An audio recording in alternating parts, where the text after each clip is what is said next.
No vídeo de hoje, a gente vai bater um papo aqui com relação aos acontecimentos que já vem aí ocorrendo desde o final do segundo turno das eleições presidenciais, uma das eleições mais polarizadas desde a redemocratização e que tem gerado inúmeros pavores na sociedade brasileira e ao redor do mundo. É isso que a gente tem para hoje. De lá para cá aconteceram muitas coisas e a gente vai levantar, a gente vai discutir um pouquinho sobre cada uma delas aqui. E ô pessoal, tudo bem com vocês? Átila aqui, você está no canal Otaku Politizado. Segundo vídeo que vai sair numa sequenciazinha, né? Depois de um mês aí interrupto dos trabalhos aqui do canal. Alguns problemas pessoais, entre tantas outras coisas que vocês não têm conhecimento, mas é isso. A gente vai continuando com o projeto aqui. Então, se você não é inscrito no canal, já se inscreve, já dispara o like aí nesse vídeo, compartilha com os amigos. É muito importante. Esse trabalho ele visa trazer uma conscientização política para a galera, porque o Brasil tem sido cada vez mais idiotizado por uma ascensão aí de uma extrema direita histérica, capitaneada aí por líderes religiosos e personalidades influentes, não só na vida pública, não só na política, como no meio artístico, entre tantos outros. Então é isso, bora pro vídeo.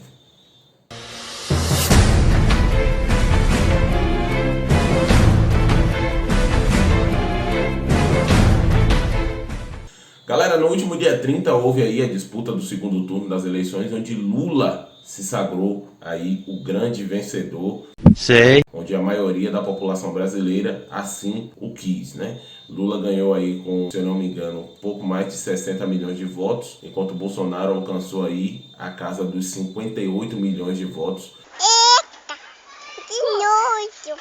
Uma votação muito expressiva, até maior do que quando ele disputou lá em 2018. E uma das frases emblemáticas aí do Jair Bolsonaro era que se ele fizesse muita merda, o PT iria voltar. Como todo mundo bem sabe, assim aconteceu, né? Indicou o petista da PGR. É claro! Colocou outro petista no STF. Deus me livre! Petista é esse que contribuiu para a soltura de Lula e para que Lula recuperasse seus direitos políticos e pudesse aí disputar as eleições. Isso não sou eu que estou falando, isso aí são informações verídicas, são informações verificadas, não é mera notícia, não é mera boataria de grupinhos de WhatsApp. Cássio Nunes Marques desempatou a votação, né, que discutia aí o mérito das questões que envolviam a Operação Lava Jato, né, e também sobre a parcialidade do juiz Sérgio Moro. Que burro, dá 0 pra ele.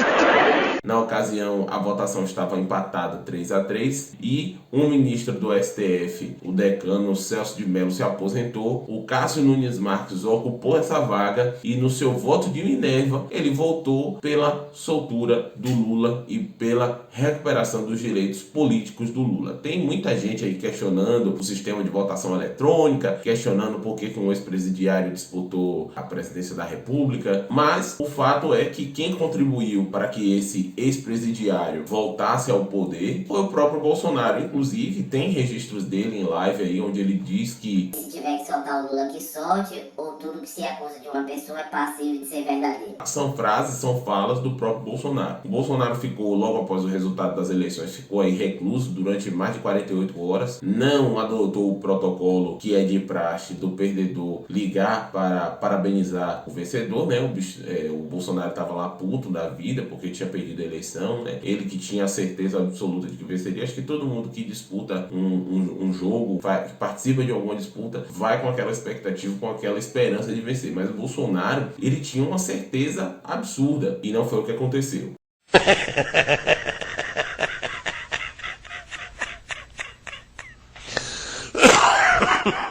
Fato é que o silêncio do Bolsonaro inflamou uma grande parcela da população, e é preciso dizer isso, uma grande parcela da população a ir para as ruas com atos golpistas e atos extremistas, que muito se assemelham a movimentos de esquerda, MST e MTST, que fecham rodovias, impedem o direito à livre circulação das pessoas, impedem o direito das pessoas de ir e vir, invadem propriedade privada, aquela coisa toda, né? Que movimentos tradicionais de esquerda já o fazem. Dessa vez, no caso dos movimentos de esquerda, ainda existia alguma justificativa, se é que a gente pode colocar dessa maneira, que não é tão justificável assim impedir a circulação das pessoas ou invadir uma propriedade privada. Mas, nesse caso específico, não houve justificativa. Não cabe a nós, brasileiros, que estão insatisfeitos com o resultado do pleito, até porque no primeiro turno nós tínhamos outras opções e os brasileiros ignoraram, ficaram entre a merda e a bosta. A verdade é essa. E a grande maioria da população escolheu o candidato Lula, que tem aí,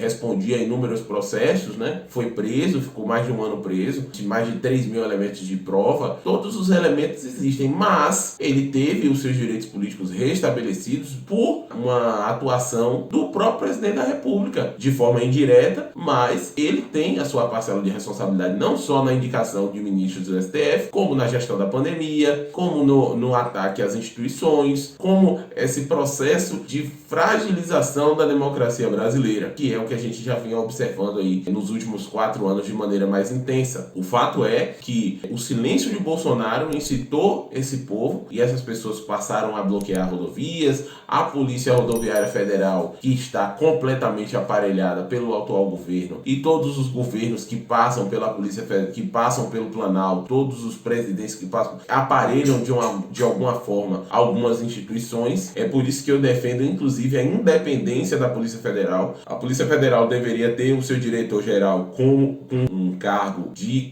eletivo pelos seus pares, onde ele ficaria ali por 4 anos, como já acontece com o Banco Central, como já acontece na PGR, que não é 4, se eu não me engano, são 2 anos, e outros, como o próprio presidente da República, né? Assim, cargos chaves, eles não poderiam ter uma influência direta do seu superior hierárquico, nesse caso, o ministro da Justiça, que está subordinado ao presidente da República, né? As pessoas não conseguem entender esse jogo de poder. O fato é que a Polícia Federal, a Polícia Rodoviária Federal, ficou parcialmente omissa em relação a esses atos que prejudicaram a economia brasileira, que prejudicaram vidas, inclusive pessoas que tinham problemas de saúde, quase provocam desabastecimento. Pessoas aí têm bradado aí frases antidemocráticas, golpismo, pedindo intervenção militar, sem que haja uma necessidade real para intervenção militar. O fato é que nós tivemos um processo eleitoral de maneira muito ordeira, democrática, sem grandes intercorrências, e a maioria da população brasileira escolheu um ex-presidiário. E assim, no jogo democrático, a gente precisa respeitar as divergências, a gente precisa exercitar a tolerância, que não é o que vem fazendo, não é o que vem acontecendo. Outro ponto bastante intrigante, pessoal, nessas eleições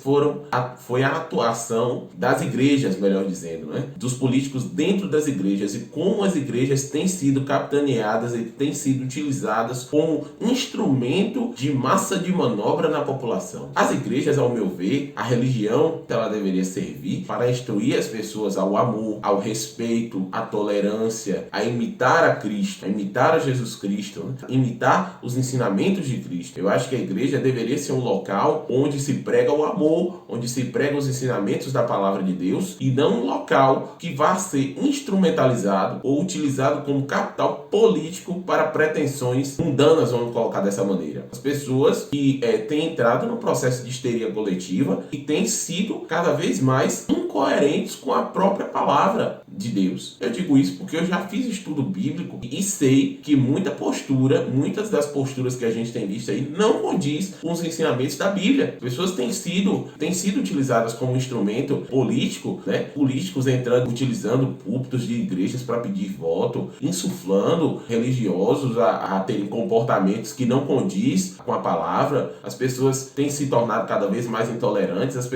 Houve casos de padre que pediu para que pessoas que têm uma ideologia mais voltada à esquerda que se retirassem da igreja. Onde que está na Bíblia que a minha ideologia, a sua ideologia política, ela te segrega de um templo religioso, de uma igreja, porque você está mais alinhado à esquerda ou à direita? Não deveria ser o amor a Cristo, não deveria ser o amor ao próximo, não deveria ser espalhar a palavra, não deveria ser promover o bem-estar das pessoas, não deveria ser amar ao próximo, os pilares de uma religião. E não é o que a gente tem visto. As pessoas têm sido cada vez mais intolerantes e a nossa sociedade está completamente rachada. A gente tem visto coisas e assim, a galera rende muitos memes, né? Conservadores nos costumes, em nome de Jesus, ainda coloca o nome de Jesus nisso, nessa podridão, nessa lama. A gente tem visto as pessoas indo para os quartéis, temos acompanhado a imprensa, tem gente pedindo a separação de outras regiões do Brasil no Nordeste, quando isso é claramente, expressamente proibido na Constituição. São pessoas que se dizem de direita, que se dizem conservadores, mas que não respeitam os preceitos democráticos, que não respeitam a própria Constituição, vão para a porta de quartéis pedir intervenção militar, sendo que a maioria da população escolheu um determinado candidato. E assim, eu me vejo muito perplexo com isso,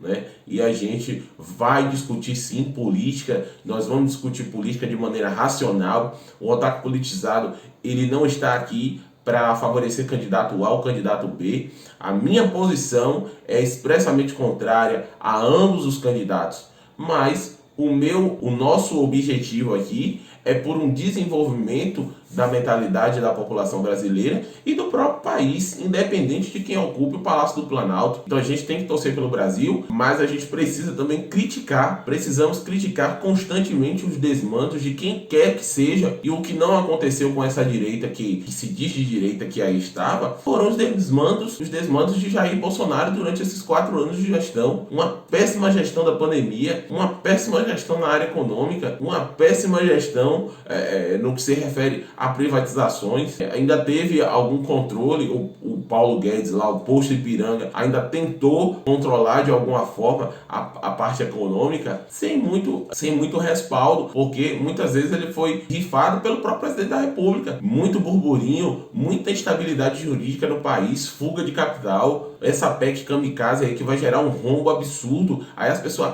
mas as estatais deram lucro. Eu vi uma matéria no ranking dos políticos que diz que estatal, pessoal, estatal ela não tem concorrência. Existe um fundo que é praticamente, em teoria, infinito, porque o que irriga as estatais é dinheiro público, é dinheiro meu, é dinheiro seu, é dinheiro do pagador de imposto. Não existe um risco. Estatais não têm um risco, com exceção das de capital misto, como é a Petrobras, que corre sim o risco, porque boa parte dos recursos que vão para manter o padrão de investimento da Petrobras em níveis consideráveis vem dos acionistas minoritários, vem de pessoas físicas que investem na companhia e que uma fala ou uma expressão mal colocada por um representante da nação faz com que a empresa possa vir a perder bilhões de reais em valor de mercado, que foi o que aconteceu com o último discurso do Lula, né, em que ele atacava de certa forma o mercado, chamando a atenção para onde estava, chamando o mercado de sensível e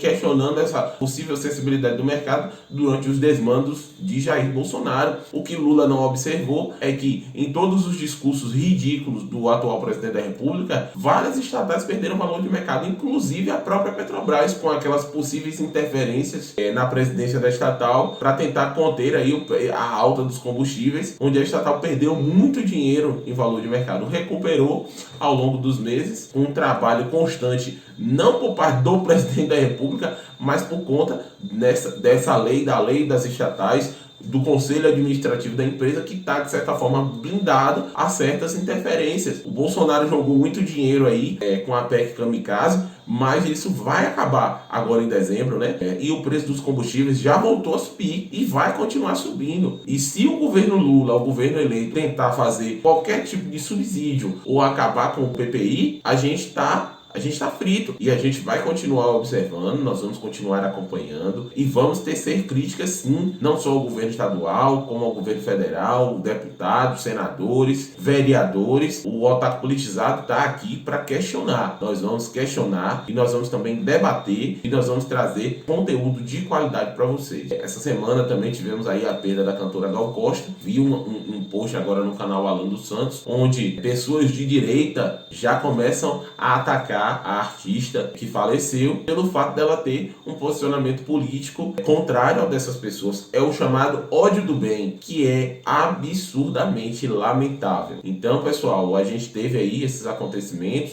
né? As manifestações continuam, o Exército, o tão aguardado relatório das Forças Armadas atestou o óbvio que não houve fraude nas urnas. No entanto, as Forças Armadas se mantêm aí em cima do muro, né? Não aponta fraude, mas aponta uma possível vulnerabilidade no código-fonte das urnas que pode sofrer algum tipo de ataque malicioso. A gente que é da área de informática, a gente sabe que softwares, eles não são impenetráveis no que se refere a ataques. E é por isso que existem evoluções constantes evoluções, constantes renovações. O código-fonte ele ficou aberto no ano passado, onde várias entidades da sociedade civil puderam atestar a segurança do código-fonte que estava lá. As Forças Armadas não foram no prazo. Então, assim, as coisas elas têm que ter precisam ter um período. O sistema burocrático ele tem regras, ele tem prazos, e assim, não é uma coisa que pode ser feita de qualquer maneira, a qualquer hora, ao bel prazer de qualquer pessoa. E agora a gente continua com essa instabilidade política, jurídica e democrática no nosso país. E vamos continuar aqui acompanhando o desenrolar desses acontecimentos até o dia 1º de janeiro, a posse de Lula. Vamos falar também nos próximos vídeos a respeito da montagem para o quadro ministerial do presidente eleito Luiz Inácio Lula da Silva, que já traz nomes duvidosos, e a gente vai levantar cada um deles aqui no próximo vídeo que você vai acompanhar aqui. Então é isso aí, pessoal. Esse foi o vídeo de hoje.